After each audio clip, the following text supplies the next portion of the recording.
2004 India சேர்ந்த ராகுல் திவானுக்கு வயசு 28. ராகுல் திவான் ஃபர்ஸ்ட் டைமாக கேப்டன் ஆகி மும்பை டு ஹாம்பர்க் ஒரு ஷிப்பை ஃபர்ஸ்ட் டைமாக லீட் பண்ண போகிறாரு. ராகுலுக்கு அப்பா அம்மா கிடையாது. அவனோட தாத்தா தான் அவனை சின்ன வயசுலேருந்து வளர்த்துட்டு வராரு. அண்ட் ராகுலை படிக்க வச்சு இப்போது ஒரு கேப்டன் ஆன அளவுக்கு உயர்த்திருக்காரு. அவரோட தாத்தாவுக்கு ராகுல் ஃபர்ஸ்ட் டைமாக ஒரு ஷிப்பை லீட் பண்ண போகிறதுல ரொம்ப சந்தோஷம். டிசம்பர் 1987 அப்போ எம்வி டொனாபாஸ் அப்படின்ற ஷிப் ஒரு ஆயில் டேங்கரோட மிண்டோர் ஐலாண்ட் பக்கத்தில் கொலைட் ஆகுது. இந்த ஆக்சிடென்ட்ல கிட்டத்தட்ட 4000 பேர் இறந்து போறாங்க. அண்ட் இந்த ஆக்சிடென்ட் தப்பிச்ச சில பேர்ல ராகுலோட தாத்தாவும் ஒருத்தர். ராகுல் அவனோட ஃபர்ஸ்ட் ஷிப்டை கேப்டன் பண்றதுக்கு கிளம்புறதுக்கு முன்னாடி ராகுலோட தாத்தா ஃபர்ஸ்ட் டைமா இந்த ஆக்சிடென்ட்டை பத்தி ராகுல் கிட்ட சொல்றாரு. அது மட்டும் இல்லாம அவர் ராகுல் கிட்ட 1987 நான் ஃபேஸ் பண்ண இந்த ஷிப் ஆக்சிடென்ட்டுக்கு காரணம் ஷிப்போட கேப்டன் அப்புறம் சில க்ரூ மெம்பர்ஸ் அவங்க வேலையை ஒழுங்கா பார்க்காம பியர் சாப்பிட்டுட்டு டிவி பார்த்துட்டு என்ஜாய் பண்ணிட்டு இருந்தது தான்.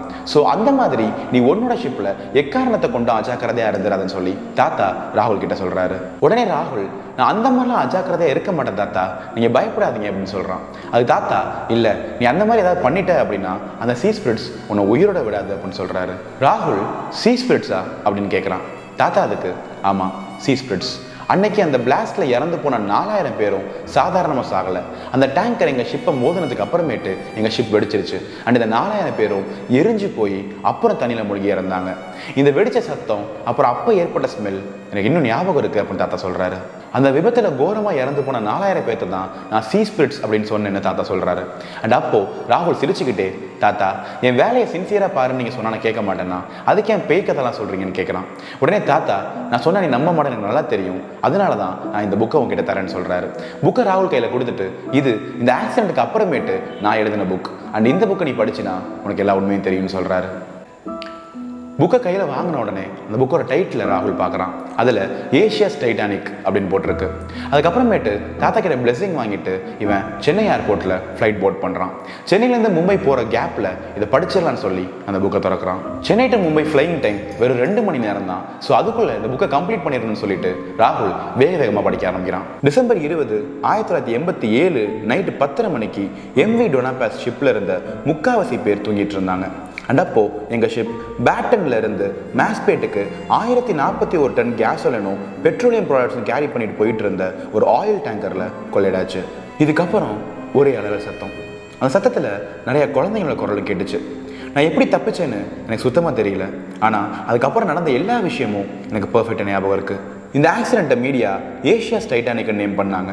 4000 பேர்கிட்ட இறந்த இந்த ஆக்சிடென்ட்டுக்கு காரணம் எங்கள் ஷிப்போட கேப்டன் அவரோட கேபினில் மூவி பார்த்துக்கிட்டு இருந்ததும் மித்த ஆஃபீஸர்ஸ்லாம் டிவி பார்த்துக்கிட்டே பியர் சாப்பிட்டுட்டு இருந்ததும் தான். இந்த ஆக்சிடென்ட் கிறிஸ்மஸ்க்கு 5 நாளைக்கு முன்னாடி நடந்துச்சு. அந்த ஷிப்பில் நான் அவ்வளோ கிஃப்ட்ஸ் இருந்ததை பார்த்தேன். எனக்கு பிடிச்சவங்க எனக்காக கிறிஸ்மஸ் ப்ரெசென்ட் வாங்கிட்டு வருவாங்கன்னு எதிர்பார்த்துட்டு இருந்த எல்லாத்துக்கும் என்னோட வருத்தங்கள். இந்த ஆக்சிடென்ட்டை தொடர்ந்து அந்த ஐலாண்டை சுற்றி நைட்டு நேரம் நிறைய சத்தம் கேட்டது அவர் புரளி கிளம்பிச்சு. நிறைய கேப்டன்ஸ் இந்த ரீஜியனில் நான் பயணிக்க மாட்டேன்னு சொன்னாங்க.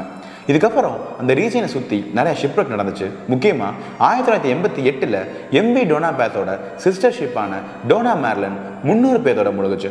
நான் இந்த அமானுஷ்யத்தை பற்றியும் அந்த சுற்றி உள்ள மர்மங்களை பற்றியும் அது வழியாக போன எல்லா கேப்டன்ஸ்டையும் விசாரிக்க ஆரம்பித்தேன். இதை படிக்கும்போது ராகுலுக்கு தூக்கம் வர மாதிரி இருந்திருக்கு. அண்ட் புக்கை கையில் வச்சபடியே ராகுல் தூங்கிடுறான். மும்பை போனதுக்கு அப்புறம் ராகுல் அவரோட இன்ஸ்ட்ரக்ஷன் செஷன்லாம் முடிச்சுட்டு இந்த ஷிப்பை கடலில் பயணம் பண்ணுறதுக்கு தயார் பண்ணுறாரு. ஆக்சுவலாக அந்த ஷிப்பில் கேப்டன் ராகுலை சேர்த்து மொத்தம் 20 பேர். சரியாக காலைல 11:30 மணிக்கு கேப்டன் ராகுல் லீட் பண்ணுற மந்த்ரா 17 அப்படின்ற ஷிப் கடலில் பயணம் பண்ணுறதுக்கு ரெடி ஆகுது. அண்ட் ஸ்டார்டிங்கில் இது ரொம்ப ஸ்மூத்தான ஒரு பயணமாக தொடங்கப்பட்டதுனால ராகுல் சந்தோஷத்தில் அவரோட கேபின்ல இருந்து கத்துறாரு. இருட்டினதுக்கு அப்புறம் கேப்டன் ராகுல் அவரோட தாத்தா கொடுத்த அந்த புக்கை எடுத்து திருப்பி படிக்க ஆரம்பிக்கிறாரு. நான் நிறைய கேப்டன்ஸை விசாரிச்சப்போ எல்லாரும் இந்த மாதிரி மர்மமான முறையில் ஷிப் மூழ்கி போகிறது இங்கே மட்டும் இல்லை எல்லா இடத்துலையும் கொஞ்ச நாள் நடக்க ஆரம்பிச்சிருக்குன்னு சொன்னாங்க. முக்கியமாக இந்த மாதிரி மூழ்கி போகிற கப்பல்லாம் ஒரு காமனான விஷயம் ஃபாலோ ஆகிறத நான் கண்டுபிடிச்சேன்.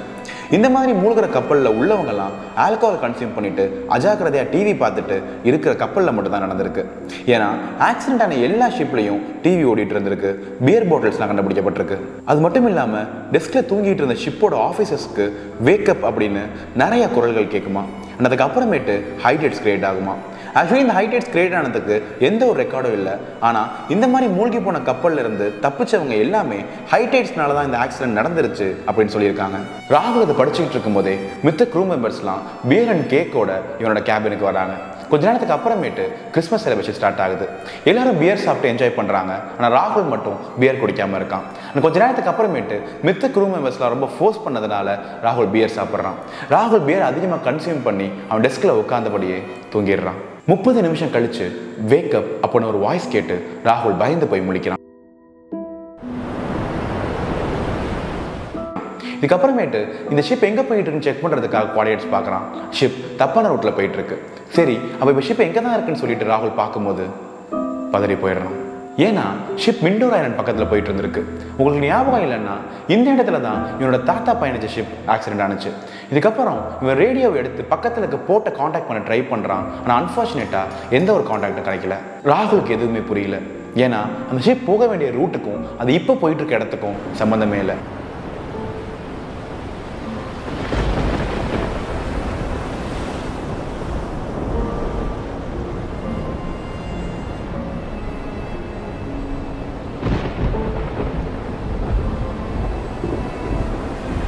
அண்ட் இந்த சமயத்தில் தான் ராகுலுக்கு பெட்ரோல் ஸ்மெல் அடிச்சிருக்கு. அண்ட் இந்த ஸ்மெல் என்னோட தாத்தாவோட கதையை ஞாபகப்படுத்தியிருக்கு. ராகுல் அவனோட கோவகத்தை தேடி வெளியில் போய் கத்துறான். ஆனால் யாருமே ரெஸ்பாண்ட் பண்ணல. அதுக்கப்புறமேட்டு அவங்களோட டெஸ்க்குக்கு போய் பார்க்குறான். அங்கே யாருமே இல்லை. அண்ட் அவங்க இருக்க வேண்டிய இடத்துக்கு கீழே எரிஞ்சு போன மாதிரி தடயங்கள் இருக்குது. ஆனால் ஒரு இடத்துலையும் 1, 2, 3 அப்படின்னு மார்க் பண்ணியிருக்கு. ராகுல் அவசரமாக போய் தாத்தா கொடுத்த புக்கில் தப்பிக்க ஏதாவது வழி இருக்கான்னு பார்த்துட்டு புக்கை புரட்டுறான். அண்ட் அப்போது இந்த மாதிரி நடந்துச்சுன்னா எப்படியாவது ஷிப்பை பக்கத்தில் ஒரு ஃபோர்ட்டில் நிப்பாட்டிடணும்னு போட்டிருக்கு. இதை பார்த்து ராகுல் நிம்மதி அடையும் போது ஒரு பெரிய புயல் வீசுது. இடியும் மின்னலும் ராகுல் இது வரைக்கும் பார்க்காத அளவுக்கு அடிக்குது. அண்ட் இதுக்கப்புறமேட்டு ராகுல் அவன் ஷிப்பை ஹேண்டில் பண்ண ட்ரை பண்ணுறான். ஆனால் ஹை டைட்ஸ்னால ஷிப் அவன் கண்ட்ரோலை மீறி போகுது. ராகுல் ஷிப்பை எப்படி ஸ்டடி பண்ணுறான். அண்ட் அப்போது பக்கத்தில் ஒரு ஃபோட்டை பார்த்து ராகுல் நிம்மதி அடைகிறான். ராகுல் எப்படியோ இந்த டைட்ஸை தாண்டி அந்த ஃபோர்ட் பக்கத்தில் போய் நங்கூரத்தை போட்டு ஃபோர்ட்டில் இறங்குறான். அண்ட் ஃபோர்ட்குள்ளே காலை வச்ச உடனே அந்த ஃபோர்ட்குள்ளே இருந்து ஐ வாஸ் எக்ஸ்பெக்டிங் யூ அப்படின்னு வாய்ஸஸ் கேட்குது. அண்ட் இதுக்கப்புறமேட்டு ராகுல் அந்த புக்கை எடுத்து பார்க்குறான். அண்ட் அந்த புக்கில் ஃபோர்ட்டுக்கு போக சொன்ன அந்த வேர்ட்ஸ்லாம் எரிஞ்சு போய் பெட்ரோல் வாசம் அடிக்குது. ராகுல் திரும்பி அவனோட ஷிப்பை பார்க்குறான். அண்ட் அப்போது அது கொழுந்து விட்டு எரியுது. இந்த வீடியோ பிடிச்சிருந்துச்சுன்னா லைக் அண்ட் ஷேர் பண்ணுங்க. மறக்காம உங்களோட ஒப்பீனியனை கமெண்ட்ல சொல்லுங்க. பிளாட்ஃபார்மோட அடுத்த வீடியோ நீங்க பார்க்கணும்னு நினைச்சீங்கன்னா சப்ஸ்கிரைப் பண்ணிட்டு பெல் ஐகான் பிரஸ் பண்ணிக்கங்க. அண்ட் இந்த மாதிரி நிறைய இன்ட்ரெஸ்டிங்கான வீடியோ நீங்க பார்க்கணும்னு நினைச்சீங்கன்னா இங்க இருக்கு.